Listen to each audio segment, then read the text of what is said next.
أهلا ومرحبا بكم أعزائنا المشاهدين، ورجعنا لحضراتكم في فيديو جديد عن عالم الأسماك.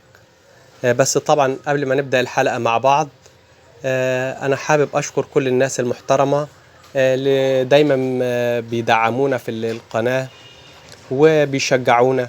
ويعني فضلا لو حضرتك أو حضرتك أول مرة بتشاهدوا الفيديوهات بتاعتنا على القناة، تدعمونا بالاشتراك وعمل لايك وشير وتفعلوا زر الجرس علشان يوصلكم كل جديد بإذن الله. النهاردة حلقتنا مع بعض عن سمكة مميزة جدا بتعيش عندنا في نهر النيل. هي البلطي الأزرق. البلطي الأزرق ده سمكة حجمها ما بيتعداش 10 سنتي، متواجدة بكثرة في وسط الأحجار والصخور والأعشاب. ليه؟ لأنها حجمها بيبقى صغير.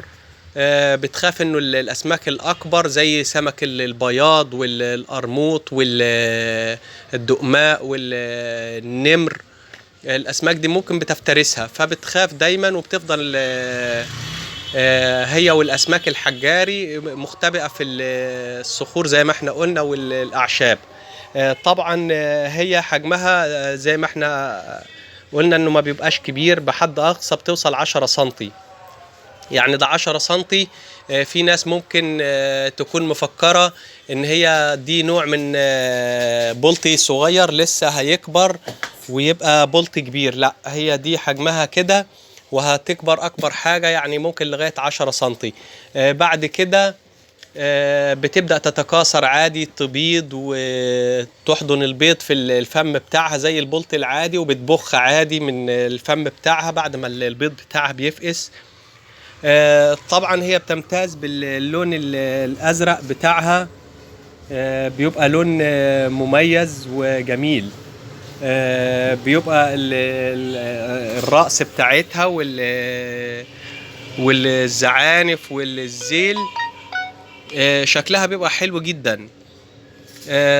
طبعا هي يعني ممكن بعض الناس ممكن تقع معاها في الشباك، بتاخدها وبترميها تاني في المية، بتفكرها ممكن ان هي بلطي عادي لسه هيكبر. وفي ناس بتفكر ان هي دي حجمها كده يبقى خلاص بقى نصطادها وناخدها كلنا. لا، هو يعني يا ريت الناس تحافظ على البيئة، مش هي اللي هتشبعك ولا هي اللي هتغنيك. يعني زي ما انتم شايفين كده شكلها جميل جدا. بتتميز بالنقط الصفراء اللي اسفل الزعنفة الخلفية، والزعنفة بتاعتها بتبقى الظهرية ازرق زي ما حضراتكم شايفين، والجوانب بتاعتها البطنية ازرق. شكلها جميل جدا. طبعا هي حجمها بيبقى متقارب شوية بالسمك الخنيني اللي هو البلطي الخنيني، برضو حجمه مش بيبقى كبير. الناس بتتخيل انه برضو الخنيني ده لسه سمك صغير وهيكبر. لا، هو الخنيني يعني حد اقصى ممكن يوصل ل 12 سنتي او 15 سنتي، ده اقصى حد ليه ممكن. لكن هي السمكة دي قليل قوي اللي بيشاهدوها، الزرقاء دي. فيعني قليل اللي بيشوفها. ليه؟ لانه دايما بتبقى يعني مستخبية في وسط الصخور والاعشاب والحشائش زي ما احنا بنقول كده.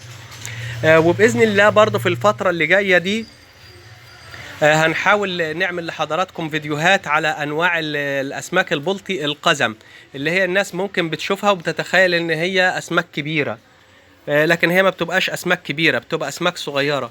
في من ضمنها البلطي الاحمر، الفراولة زي ما احنا بنسميه كده، بيبقى صغير الحجم جدا، ده ما بتعداش 7 سنتي. برضه هنحاول نوريه لحضراتكم في اقرب وقت.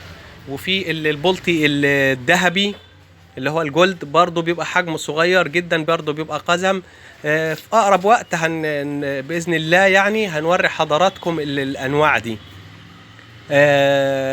طبعا البلطي ده أسماك متواجدة عندنا هنا في نهر النيل من القدم يعني. بس زي ما احنا بنقول العملية بتبقى محتاجة تدقيق شوية، وفي اللي احنا كل حاجة احنا بنشوفها. في ناس ممكن ما بتشوفهاش خالص، يعني ما تصادفش انه هي شافتها. لو حضرتك كنت شفتها قبل كده اكتب لنا برضو في التعليقات انك انت مثلا شفتها من كام سنة او شفتها كام مرة بكثرة ولا مش بكثرة متواجدة. ايه الاماكن اللي انت ممكن تكون شفتها فيه، او ايه الانواع الجديدة اللي انت ممكن تكون شفتها اسماك في اسماك البلطي. طبعا احنا زي ما احنا قلنا ان هي حجمها ما بيبقاش كبير. طبعا البلطي ده عندنا احنا هنا في مصر يعني وجبة مميزة.